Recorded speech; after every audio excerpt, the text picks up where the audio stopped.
los principales problemas visuales que pueden haber y qué nutrientes se ha visto que son los que pueden ayudar, ¿no? De cierta medida. Vamos a empezar con la parte delantera del ojo. Aquí, en la parte delantera, aquí está la córnea y tenemos la película lacrimal. La película, esa huilla que secretamos a través de distintas glándulas en el ojo, tiene como 3 capas.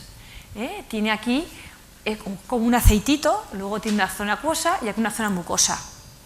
El objeto del deseo de cualquier empresa farmacéutica que trabaja en el mundo visual es replicar, hacer una fotocopia de esto, ¿no? Se intenta y bueno, pues bueno, ahí están.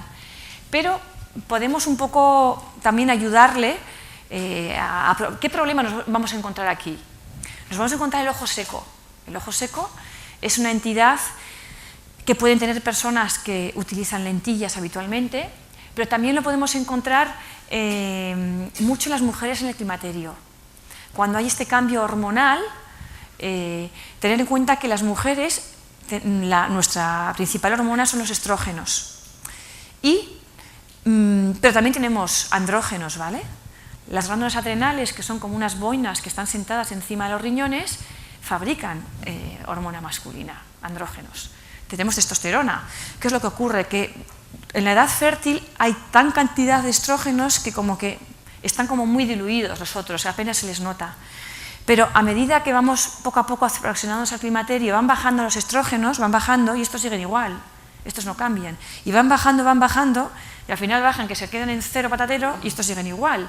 Entonces de alguna manera el cuerpo nota más, percibe más a la hormona masculina. Entonces, ¿qué es lo que ocurre? La testosterona, ¿vale? La hormona masculina, el cuerpo es capaz de transformarla a través de una enzima que se llama la 5-alfa reductasa en una sustancia que se llama dihidrotestosterona, la DHT. ¿Qué es lo que ocurre? Hay personas o que producen mucho de esto o que son muy sensibles a esta sustancia. ¿Y qué acarrea esto? Pues bueno, este es el causante del ojo seco, porque la película lacrimal es muy rica en andrógenos.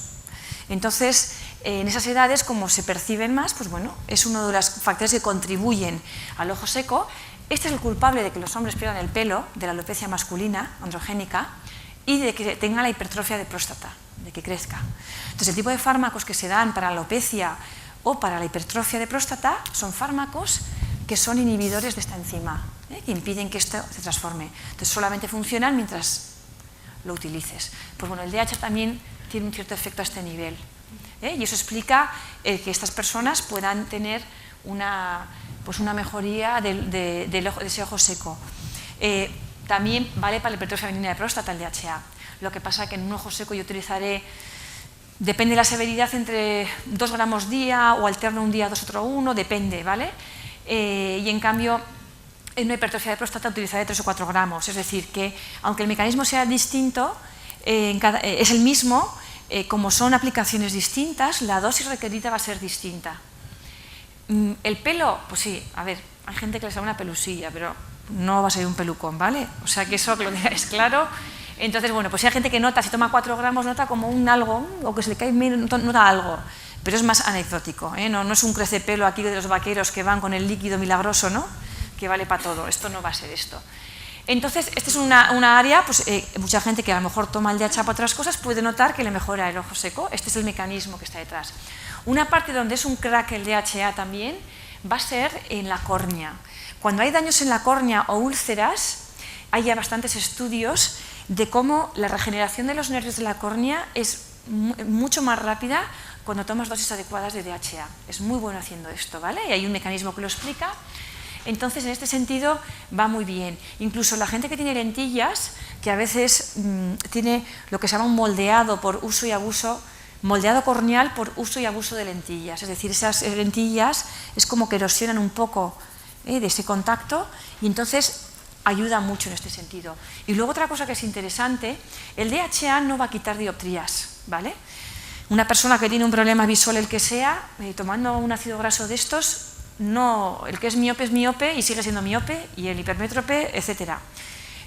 Sí que es cierto que la gente que tiene miopía magna, que tienen 20 dioptrías o lo que sea, el DHA sí puede ralentizar el avance de esas dioptrías, ¿vale? Eso puede ayudarles y les mejora algo, pero en general no quita dioptrías. Pero lo que sí es interesante es estas operaciones que se hacen la gente para quitar dioptrías, el LASIK y estas cosas, lo que hacen es cogen un láser y lo que es ese globo gelatinoso, la córnea, lo rebanan y le dan una forma determinada para cambiar el ángulo de convergencia de los haces de imágenes que llegan y que enfoquen bien en la retina. ¿Qué ocurre? Que al final yo estoy dañando la córnea, le estoy cortando con un láser, ¿vale? Y es microscópico, ¿vale? Pero yo estoy dañando. Entonces a veces se queda como muy pequeñita, muy adelgazada, como débil. Y hay gente que luego a veces no sale tan bien de esta operación un poco por ese daño. Entonces hay una prueba oftalmológica que se llama la paquimetría, que lo que hace es medir el grosor de la córnea. Entonces, tomando DHA un par de meses antes, tomando a lo mejor, imagínate, 2-3 gramos, si se puede, un par de meses antes y después de la operación, pues muchas veces uno sale mucho mejor parado, porque entras a la operación con una córnea mucho más reforzada y luego ese daño que le haces con el láser, pues de alguna manera lo amortiguas con la toma del DHA. Y luego es una toma autolimitada en el tiempo, luego ya lo dejas. Pero que sepáis que daños corneales del tipo que sea, o de fuera, de la calle, una esquirla, incluso hemos tenido en algunos casos personas con herpes también y que genera un daño a nivel visual. Entonces va bastante bien para esto. En la degeneración macular hay dos tipos, la seca y la húmeda. El 90% de las personas tienen la degeneración macular seca, ¿vale? ¿Y en qué consiste? Pues bueno, estos representan esas capas que hemos visto, aquí están en horizontal, aquí en vertical, y lo que ocurre es que aquí, en la membrana de Bruch, esta que he comentado antes, se forman unos depósitos de unas sustancias que forman lo que se llaman drusas. Te miran el fondo de ojo y el ducho en la materia, el que sabe, dice, no, es que hay unas pequeñas drusas por aquí y por allá. Se van acumulando unas sustancias ahí y entonces esto es lo que empieza a distorsionar la visión. Vosotros tenéis ahí, os han dado una hojita con una especie de cuadraditos, ¿no? Ahí. Esto es la hoja que se utiliza para saber si una persona tiene degeneración macular o no. Entonces lo pones a una cierta distancia y tú te fijas en el punto ese negro del centro. Tú te centras en ahí. Entonces una persona que empieza a tener una degeneración macular, lo que ocurre es que esas líneas rectas empiezan como a torcerse. Y eventualmente se queda borroso y luego ya hay un pompón negro en el centro. Entonces va evolucionando. Entonces es una prueba muy sencilla, lo pones a una distancia, primero con un ojo y luego con el otro, y si le empieza a ver, porque el tema es que a veces uno puede tener un inicio de degeneración en un ojo y no en el otro compensa y ya piensa que ve normal, pero realmente tiene un problema. Entonces, bueno, es una sencilla prueba que puedes hacer con la hojita esta, se llama la rejilla de Amsler, y se utiliza para estas cositas. Entonces, y luego está la degeneración macular húmeda. Esta afecta solamente a un 10% de los afectados de DMAE, pero es la más invalidante, porque en este caso, aparte de estos depósitos, estas drusas, se forman una serie de vasos sanguíneos débiles que no están bien construidos, que pierden líquidos y pierden sangre, líquido, etcétera, y forman un desaguisado que realmente la pérdida visual es muy invalidante en este caso, ¿vale?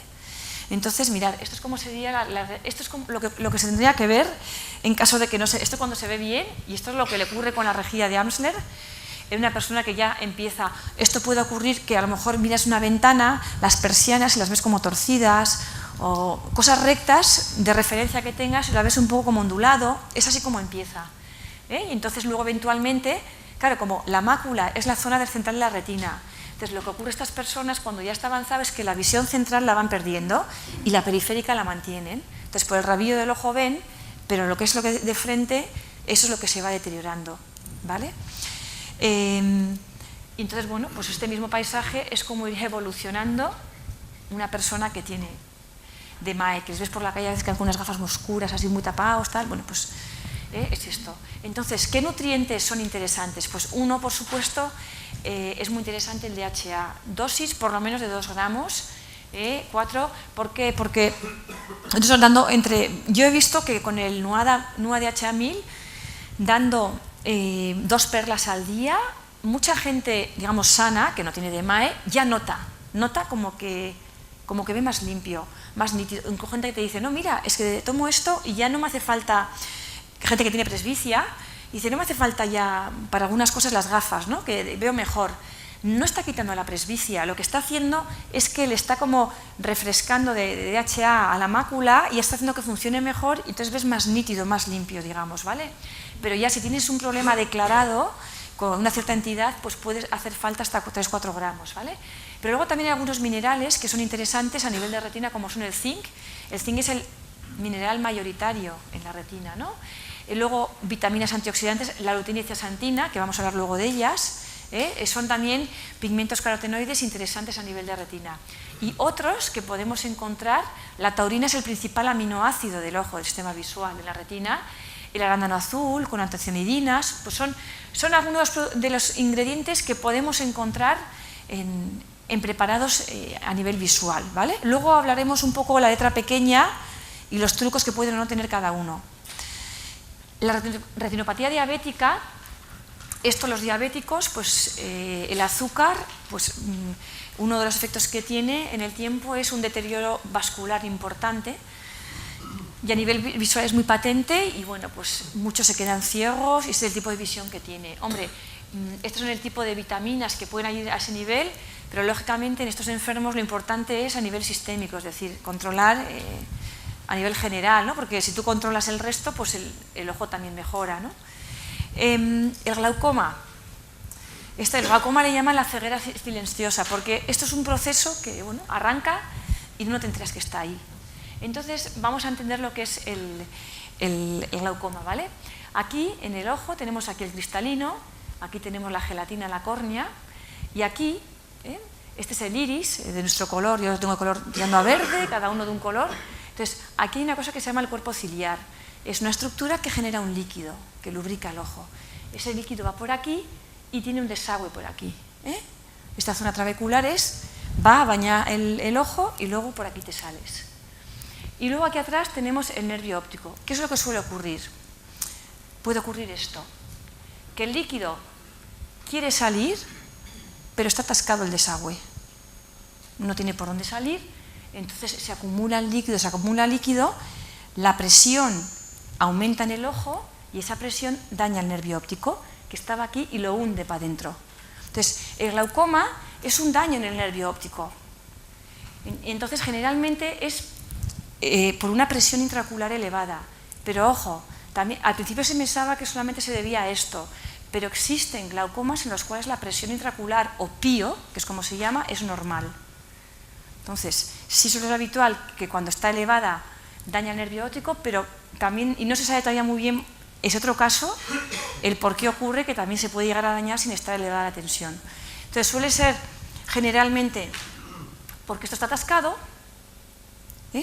o porque hay una obstrucción anatómica, es decir, esto está inclinado para aquí y entonces el líquido no puede acceder al desagüe. Esto el 95% de los casos de glaucoma son de ángulo abierto, ¿vale? Y es un número muy pequeñito el de cerrado. ¿Cómo ve una persona con glaucoma? Pues un poco al revés que la de la DMAE. Esto empieza a perder y esto cada vez se va cerrando y al final te quedas ciego. ¿Vale? Cosas que se pueda ver que ayudan, suplementos, así un poco rascando en la literatura nos podemos encontrar con elementos de este tipo, que se ha dicho algo, que se ha investigado algo que pueden ayudar en el glaucoma. Pero, ojo, es muy importante la salud cardiovascular. En enfermos de glaucoma habitualmente puede ser mucha gente que tiene su campo cardiovascular muy tocado, ¿vale? Entonces, bien. Y luego están las cataratas. Las cataratas, en este caso está el cristalino. Habíamos esa lente fija que tenemos. Este cristalino, pues tiene que ser cristalino, transparente. Pero está formado por una serie de proteínas que a veces, pues por el paso de los años, etcétera, se coagulan y forman como grumos. Entonces, a lo mejor no tiene por qué formarse un grumo en toda la lente, se forma en una zona, en otra. Entonces tú entre grumos como que ves. Pero claro, esto al final pues te está emborronando la visión. Y algunos de los nutrientes que se ha visto, o que hay algunos estudios por aquí o por allá que pueden ayudar en este ámbito, de los que algo se ha hablado, son estos de aquí, ¿vale? Bien.